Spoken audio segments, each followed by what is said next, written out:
Olá, você que está acompanhando a programação da TV Alepa, da Rádio Alepa e do Portal Alepa. Nós estamos hoje para acompanhar uma sessão solene aqui na Assembleia Legislativa do Estado do Pará. Hoje será apresentado o relatório final da Comissão da Verdade Estadual, que foi confeccionado aqui pela Comissão de Direitos Humanos da Assembleia Legislativa do Estado do Pará, e através desse livro aqui, que será apresentado daqui a pouco aqui no plenário Neuto Miranda da Assembleia Legislativa, que as pessoas vão tomar conhecimento de tudo o que aconteceu durante 21 anos da ditadura civil-militar que ocorreu no Brasil e afetou também aqui o Estado do Pará. As histórias, os relatos de quem vivenciou, de quem foi vítima, né, da ditadura militar, foi pesquisada, foi documentada, muitos depoimentos foram ouvidos e estão hoje sendo apresentados, então, através desse relatório, desses livros. São 3 volumes, na verdade são chamado de tomo, né? E o relatório é dedicado ao Paulo Fonteles Filho, vereador Paulo Fonteles Filho, que é uma das vítimas da ditadura militar. Inclusive nasceu dentro de uma penitenciária em Brasília, já que sua mãe, a professora Escilda Veiga, é uma das vítimas, foi uma presa política daquela época da ditadura militar. Para contar mais sobre a confecção desse relatório, eu convido então a Angelina Anjos, que é coordenadora dessa comissão. Angelina, por favor, chegue aqui para a gente. Vamos mostrar aqui a Angelina, está aqui ela. E ela que participou ativamente, junto com Paulo Fonteles, há anos atrás, 9 anos atrás, o início dessa confecção. Angelina é viúva do vereador Paulo Fonteles Filho, não é? Então foi ele que iniciou todo esse trabalho de documentação desse período importante para a nossa história do Brasil, do Pará, que foi um momento de interrupção da democracia, que muitas pessoas foram perseguidas, mortas, violentadas, não tiveram direito de se pronunciar, né, Angelina? Sim, hoje é um dia que se completa destinos, né? A gente costuma dizer que a história do Paulo Fonteles Filho, ela não seria completa se a gente não tivesse conseguido entregar esse relatório, esse documento, que na realidade ele começou a fazer não há 9 anos, né? Esse relatório, ele tem muita pesquisa desde que o Paulo, São 3 volumes, a gente pode mostrar aqui, olha, né? Como o Dinan falou, né? O Paulo, ele nasceu no cárcere da ditadura, é filho de presos políticos, de militantes políticos, e a vida dele, aos 15 anos, teve a perda do pai dele, né? Sim. De forma brutal. Do deputado Paulo Fonteles, que era um defensor dos agricultores, né, e dessa luta pela reforma agrária. Imagina, né? que o Paulo Fonteles pai, ele foi o primeiro advogado da Comissão Pastoral da Terra, o primeiro advogado a trabalhar as questões do campo, né, que são tão espinhosas dentro do nosso estado. E o relatório da Comissão da Verdade hoje, ela vem completar um destino não só do próprio Paulo, mas como de todos os paraenses que foram atingidos por essa questão da ditadura no nosso estado. Inclusive indígenas, inclusive camponeses, né, que a gente aqui na cidade pouco sabe sobre, que houve vamos dizer assim, um atentado contra esses povos mais indefesos ainda, né? Sim, e o relatório, ele faz com que a gente tenha a certeza de que o estado do Pará, nesse momento, tem um documento histórico, apresenta um documento histórico de caráter civilizatório e com o sentido de fortalecer a nossa democracia, né? Porque é para isso que a gente está aqui, nesse momento, para que, após o relatório, a gente possa ter consequências de mecanismos de não repetição, que o Estado possa fazer políticas públicas para que a gente nunca mais viva esse tipo de situação. Que seja um documento, né, que resgate toda a memória dessas pessoas que lutaram pela democracia, né, que também, como você disse, que seja um documento para que não se repitam os erros. Vamos ao plenário, já ouvi a voz do deputado Vamos ver lá, dá uma olhada aí no plenário, John, como é que está o plenário, para a gente ver o início dessa sessão solene. Olha aí, muitos convidados, foram convidadas cerca de 200 personalidades, pessoas que vivenciaram esse momento muito importante da história do Brasil e aqui no Pará também. Atores, né, gente que pesquisou, gente que interferiu de alguma forma para que a democracia retornasse, né, para o nosso Brasil.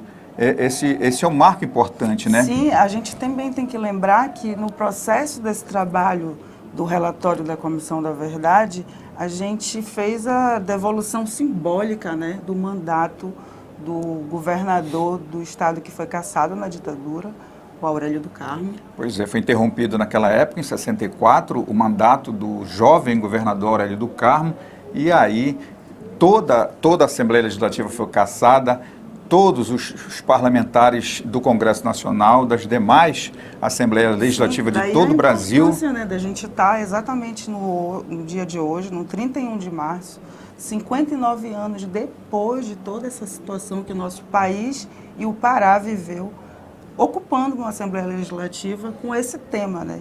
Para que nunca mais se repita. E hoje é uma data simbólica, no momento em que está sendo apresentado o relatório, 31 de março, foi o dia da declaração do golpe militar, né, em todo o Brasil, do início da ditadura militar, e é muito simbólico também para as pessoas que lutaram pelo retorno da democracia. Sim, e você perceba que ao longo de todo esse tempo, toda a iniciativa com relação à memória, à verdade, à justiça, à reparação e mecanismo de não repetição, são oriundos da iniciativa da própria sociedade civil.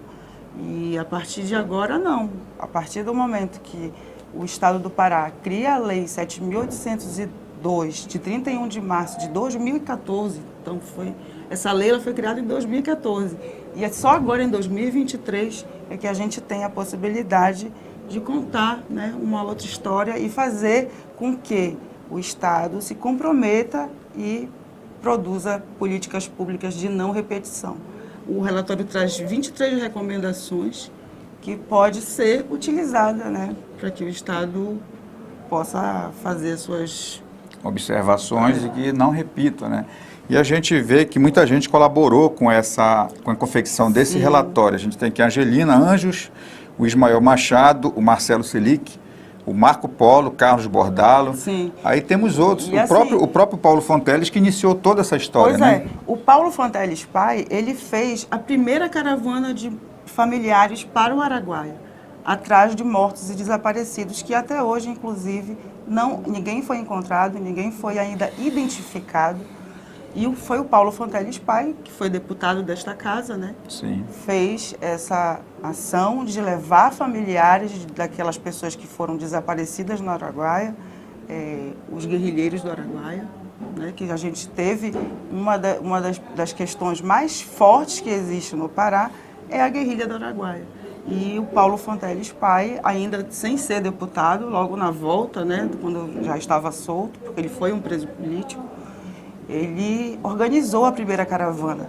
E o filho, eu acho que sempre buscou esse pai, porque perdeu esse pai aos 15 anos de idade, e era muito natural que ele quisesse saber por que o pai dele estava tão ausente de casa, cuidando da vida do povo, num momento que era muito difícil. E esse filho buscou o pai a vida inteira, incessantemente, e a vida do Paulo foi conseguir criar essa lei, né, a lei estadual, né, para poder ter esse relatório. A comissão e a gente não não pode esquecer, de uma pessoa que foi super importante para o Paulo, que foi o Egídio Salles Filho. O Egídio, presidiu, advogado, né, importante. Presidiu os primeiros anos do comitê, porque antes da gente ser uma comissão de Estado, nós fomos um comitê paraense por verdade, memória e justiça no Estado. E não podemos esquecer dos nossos parceiros que estiveram junto, a OAB do Pará, esteve com a gente no trabalho, através do que hoje é a secretário de Igualdade Racial e Direitos Humanos, o Dr. Jarbas Vasconcelos. Ele deu muito suporte para que o trabalho do comitê pudesse existir, e a gente não pode esquecer também do sindicato dos jornalistas, que fez o seu relatório e que compõe, também contribuiu, né, aí. Na pessoa da Francinete Florenzano, que foi a pessoa que fez todos os relatos, apresentou um relatório da Comissão dos Jornalistas, também do CRP, do Conselho Regional de Psicologia, da Jureuda, e eu acho que tem vários parceiros aqui, né? A editora pública da Alcide Jurandir, que é da imprensa oficial do Estado, a Assembleia Legislativa, que também dá todo esse suporte, né, para a confecção e para a comissão. E você vê que o governo do Estado, tomos, né? E o STDH. São 1.200 páginas, que só foi possível a gente fazer a impressão disso porque a deputada Marina Brito e o deputado Carlos Bordalo disponibilizaram uma emenda parlamentar que possibilitou a impressão. Então nós conseguimos... Que vai ficar documentado para sempre. E toda a história, né, o relatório de 20 ele em dois formatos, né? O formato impresso e digital. Que daqui a pouco, assim que começar a sessão, vai ser disponibilizado, né, o site para que todo mundo tenha acesso a esse documento, sabendo que esse formato digital vai permitir que a gente continue alimentando de documentos, porque essa comissão ela ouviu pelo menos 500 camponeses e indígenas que, infelizmente, a gente não teve condições de disponibilizar, mas é preciso... Muita história, né? Muitas histórias. É preciso que o Estado tome conta dessa questão, que viabilize orçamento para as universidades, porque isso é um trabalho de pesquisa que não tem fim. Permanente, né? É permanente. É um capítulo muito importante da história do Brasil que não deve ser repetido, né? Como já falamos aqui. Muita gente sofreu por causa da sua opinião. A gente vê que a violência não leva a nada. Muitas vezes, durante toda a humanidade, tentou-se colocar a vontade de determinados grupos pela violência e não vingou. Sim. O diálogo é muito mais importante para você colocar suas ideias, né? Na política. A política é importante para que a humanidade vá avançando, como aqui no parlamento, né? Você tem que ter o diálogo, o debate, mas no nível de uma forma que as pessoas não se agridam, não precise partir para o extremo. Não, isso ficou comprovado, sim, aqui, né, com o sofrimento de muitas pessoas. De muitas pessoas. Né? E assim, hoje é um dia muito importante para a casa, né, para esta casa legislativa, para nós, trabalhadores dessa casa, né? Sim. Porque é a primeira sessão solene da Comissão de Direitos Humanos que a gente tem a criação da lei da fundação, né? Da Fundação de Rádio e TV da Alepa. E aí, nesse dia, é importante que a gente faça uma menção muito honrosa por um trabalhador dessa casa que um dia desse nos deixou. Se dedicou muito para que essa fundação existisse, que é o Afonso Galindo. A ele a nossa honra e a nossa glória, que ele merece ser lembrado. E era muito amigo do Paulo Fonteles Filho, Eles eram muito e trabalhavam nessa linha, porque a importância da fundação é de que ela pode expandir, né? Olha, vamos ao plenário lá que já está iniciando exatamente a sessão solene de apresentação aqui do relatório da Comissão da Verdade. Peço ao John que jogue a imagem aí do plenário. Olha aí, estamos aguardando a apresentação, a chegada, né, do deputado Carlos Bordalo para formar a mesa que vai coordenar esses trabalhos. E a gente pode ver que é muito importante, muitas pessoas trabalharam na confecção do relatório da Comissão da Verdade. A gente aqui na capa, inclusive, tem várias pessoas que foram vítimas, né? Fotos das pessoas que foram vítimas desse momento no período da ditadura militar, né? Olha, o deputado Carlos Bordalo já se prepara ali para iniciar a sessão e a gente vai acompanhando. Já temos vários personagens que a gente reconhece aí já no plenário Newton Miranda para dar início.